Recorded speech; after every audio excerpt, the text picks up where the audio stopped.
大家好，欢迎来到我们的世界人物节目。今天我们将深入探讨特朗普对钢铁和铝征收25%关税的最新决定。这不仅是在贸易战中的一个重大举措，更是对美国经济及消费者生活的深远影响。这项政策的宣布引发了广泛的争议，许多人担心它会导致物价上涨，并可能引发更大规模的贸易摩擦。特朗普强调美国需要自给自足，然而这一政策是否真能振兴国内产业，还是会让消费者承受更大的负担？我们也将触及到其他国家的反应，尤其是加拿大的强烈反弹，以及自由党领导人候选人露比·达拉在即将举行的法语辩论中的挑战。这一系列事件不仅是贸易政策的缩影，更是全球经济走向的风向标。请大家继续收看详细内容。2023年初春，一场新的贸易战阴云密布，美国总统唐纳德·特朗普再次掀起了全球关注，宣布对所有钢铁和铝的进口征收25%的关税。这一决策宛如惊雷，震撼了国际市场，引发了各国政要、经济学者和企业界的广泛讨论。特朗普在签署这一行政命令时，语气坚定而自信，强调这是美国摆脱外国依赖、重振国内制造业的关键一步。CNN 报道指出，钢铁和铝作为美国经济的支柱，影响着从汽车到摩天大楼等各个行业。美国每年进口数百亿美元的钢铁和铝，主要来源于加拿大、墨西哥和巴西。然而，特朗普此番政策的矛头直指中国，尽管中国在美国钢铁进口市场的份额已大幅缩减至不到2%。特朗普的决策不仅仅是对外国钢铁和铝进口的打击，还意图杜绝猫捉老鼠式的贸易漏洞。一位特朗普政府官员透露，新的关税政策将消除那些使进口商能够利用系统缺陷的豁免，例如一些国家会将中国的半成品钢铁烧做加工后再运送到美国，以规避关税。Al Jazeera 分析了特朗普此举可能引发的贸易战恐慌。加拿大等美国的长期贸易伙伴对此迅速做出反应。加拿大自由党领袖候选人马克·卡尼在社交媒体上呼吁，加拿大人民应团结一致，并对此做出正确回应。这场关税风波不仅是经济上的较量，更是特朗普展示强硬姿态，希望将美国制造业带回祖国的重要举措。然而，此举也引发了经济学家的警告。经济学人指出，这些关税可能会推高消费者价格，并引发全球经济增长的放缓。美国大学的贸易专家迈克尔·斯坦纳提斯表示，关税的实施将在美国的贸易伙伴之间引发紧张和焦虑，尤其是在美国汽车产业等依赖外国原材料的领域，可能面临价格上涨和生产短缺的挑战。在国内，尽管关税政策暂时得以延续，但疫情影响下的消费需求减少。无论是国内生产还是进口量都未能达到2017年关税实施前的水平。特朗普试图强化美国钢铝产业的决心，不仅是一场经济博弈，更是一次国家利益的博弈。然而，这场关税风波不仅限于经济与政治。多伦多星报还报道了一个与钢铁无关，但同样引人入胜的故事。自由党领导人候选人露比·达拉正在努力提升自己的法语能力，为即将在蒙特利尔举行的法语辩论做准备。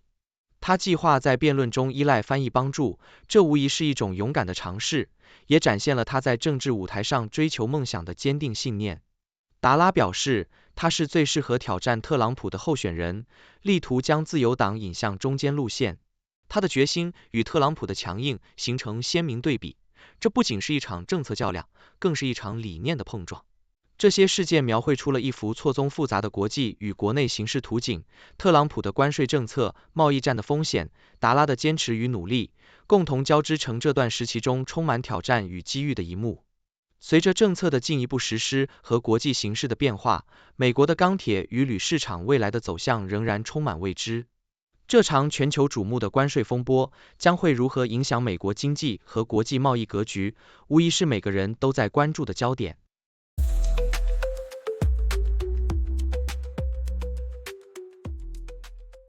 欢迎大家进入6度探索的辩论环节，我们从正反两个角度对本节目进行辩论，请出我们的辩论高手楚天舒、谢琪琪。我是楚天舒。我是谢琪琪。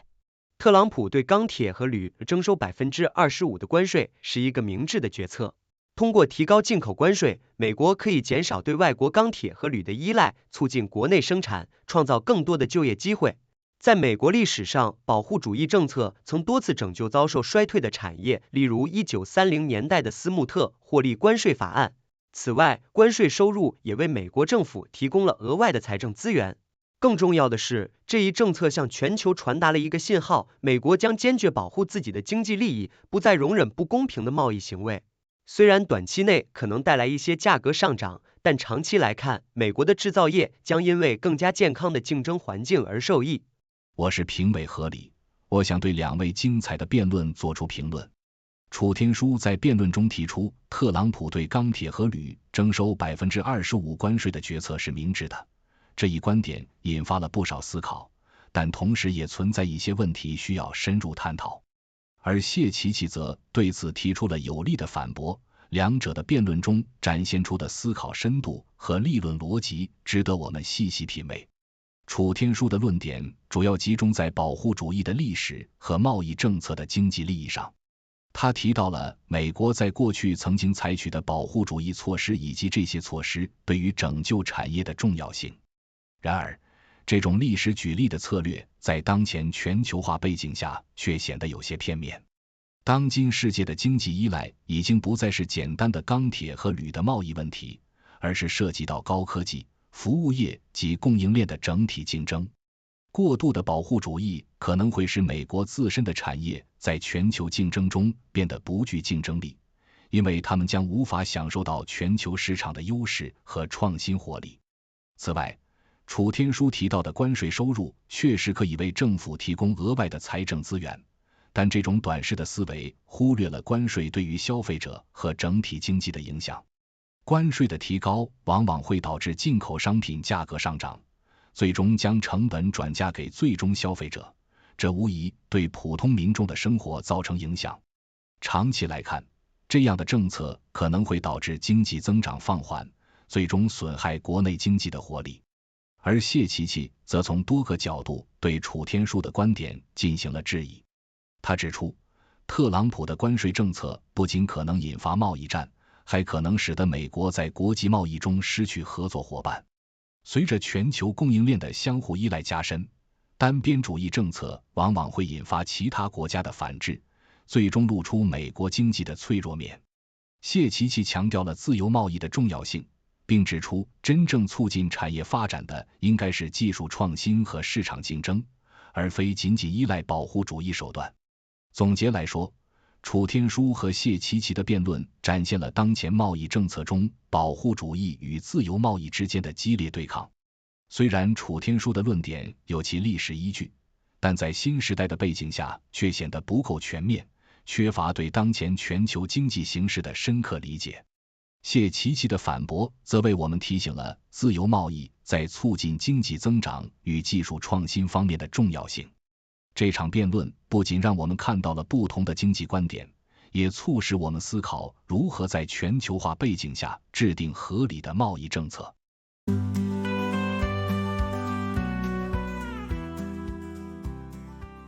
6度解析，今日华尔街特别节目，全世界顶尖的媒体，全世界顶尖的智库，